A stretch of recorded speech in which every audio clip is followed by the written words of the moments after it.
বাংলা অভিনয় জগতে সে মানুষটি যিনি কেবল অভিনয় করতেন না, বরং একটি চরিত্রকে আস্ত রক্তমাংসের মানুষ হিসেবে পর্দার সামনে দাঁড় করিয়ে দিতেন। হুমায়ুন ফরিদী নামটা শুনলেই চোখের সামনে ভেসে ওঠে একজোড়া তীক্ষ্ণ চোখ আর জাদুকরী এক হাসি। তিনি ছিলেন অভিনয়ের এক আস্ত পাঠশালা, যার কাছে প্রতিটি ফ্রেম ছিল এক একটি গবেষণার বিষয়। ১৯৫২ সালের ২৯শে মে গাজীপুরে জন্ম নেওয়া এই মানুষটি শৈশব থেকে ছিলেন কিছুটা ছন্নছাড়া কিন্তু অসম্ভব মেধাবী। বাবার চাকরির সুবাদে মাদারীপুর থেকে চাঁদপুর ঘুরেছেন অনেক শহর, কিন্তু থিতু হয়েছেন অভিনয়ের আঙিনায়। ১৯৭১ সালে যখন দেশ স্বাধীন করার ডাক এলো, তখন ঢাকা বিশ্ববিদ্যালয়ের ছাত্র হয়েও কলম ছেড়ে হাতে তুলে নিয়েছিলেন অস্ত্র। কিন্তু যুদ্ধের পর ফিরে এসে তার রসায়নে মন বসেনি। জাহাঙ্গীরনগর বিশ্ববিদ্যালয়ে অর্থনীতি পড়তে গিয়ে দেখা পেলেন তার আসল ঠিকানা নাট্যাঙ্গন। সেলিম আল দিনের মতো মানুষের সান্নিধ্যে এসে ফরিদী যেন খুঁজে পেলেন তার জীবনের পরম সত্য। মঞ্চ থেকে শুরু করে টেলিভিশন, আর সেখান থেকে রূপালী পর্দা, সবখানেই তার ছিল রাজকীয় বিচরণ। একসময় টেলিভিশনের পর্দায় যখন সংসপ্তক চলত, তখন গ্রাম থেকে শহর মানুষ থমকে যেত একটি নাম শুনে, কানকাটা রমজান। সে চরিত্রে ফরিদী এমন এক নেতিবাচক জাদুকর হয়ে উঠলেন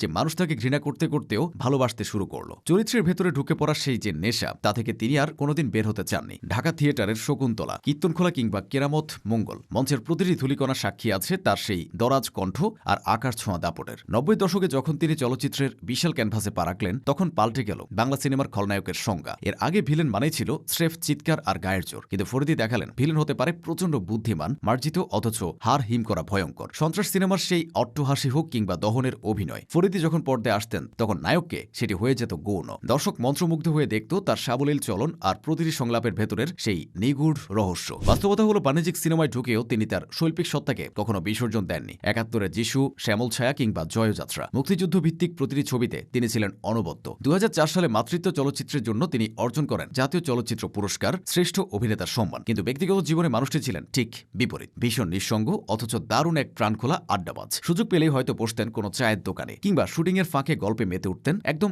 নতুন কোনো কর্মীর সাথে। ব্যক্তিগত জীবনের খাত প্রতিঘাত, সম্পর্কের ভাঙন, কোনো কিছুই তার অভিনয়ের তেজ কমাতে পারেন। বরং জীবনের শেষ বছরগুলোতে তিনি যখন ভবের হাটের মতো নাটকে অভিনয় করেছেন, তখনও দেখা গেছে সেই পুরনো ফরিদীর তারুণ্যদীপ্ত দাপট। ২০১৮ সালে বাংলাদেশ সরকার তাকে মরণোত্তর ২১ পদকে ভূষিত করে, যা ছিল এই মহান শিল্পীর প্রতি জাতির চিরঋণী এক স্বীকৃতি। হুমায়ুন ফরিদী মানেই এক অসীম শূন্যতা, আবার ফরিদী মানেই অভিনয়ের এক পূর্ণ দিগন্ত। তিনি চলে গেছেন অনেক আগে, কিন্তু তার কাজগুলো আজকে তরুণ প্রজন্মের অভিনেতাদের জন্য পাঠ্য বই হয়ে আছে। চরিত্রের প্রয়োজনে নিজেকে ভেঙে চুরমার করে ফেলা, আর তারপর যে ধ্বংসস্তূপ থেকে নতুন এক মানুষ হয়ে ওঠা, এটা ছিল হুমায়ুন ফরিদীর সিগনেচার স্টাইল। বাংলা চলচ্চিত্রের ইতিহাসে অনেক তারকা এসেছেন, অনেকে গিয়েছেন, কিন্তু কিংবদন্তি তকমাটি সবার আগে যার গায়ে মানায় তিনি ফরিদী। তিনি জানতেন অভিনয় কেবল পেশা নয়, এটি এক সাধনা। সেই সাধনায় তিনি নিজেকে পুড়িয়ে হয়ে উঠেছিলেন খাঁটি সোনা। আজকে দিনে দাঁড়িয়েও যখন কোনো শক্তিশালী পারফরমেন্স দেখি, তখন অজান্তেই মন বলে ওঠে, ইস, ফরিদী ভাই যদি এটা করতেন। একজন শিল্পীর সার্থকতা তো এখানেই, যখন তার অনুপস্থিতি হয়ে ওঠে তার সবচেয়ে বড় উপস্থিতি। হুমায়ুন ফরিদী ছিলেন, আছেন এবং থাকবেন যতদিন এদেশের মাটিতে ক্যামেরা চলবে আর মানুষ অভিনয়কে ভালোবাসবে। প্রয়াণের এক যুগ পরেও তার শূন্যতা পূরণ হয়নি, হয়তো কোনোদিন হবেও না, কেননা হীরের টুকরো তো আর বারবার কুড়িয়ে পাওয়া যায় না।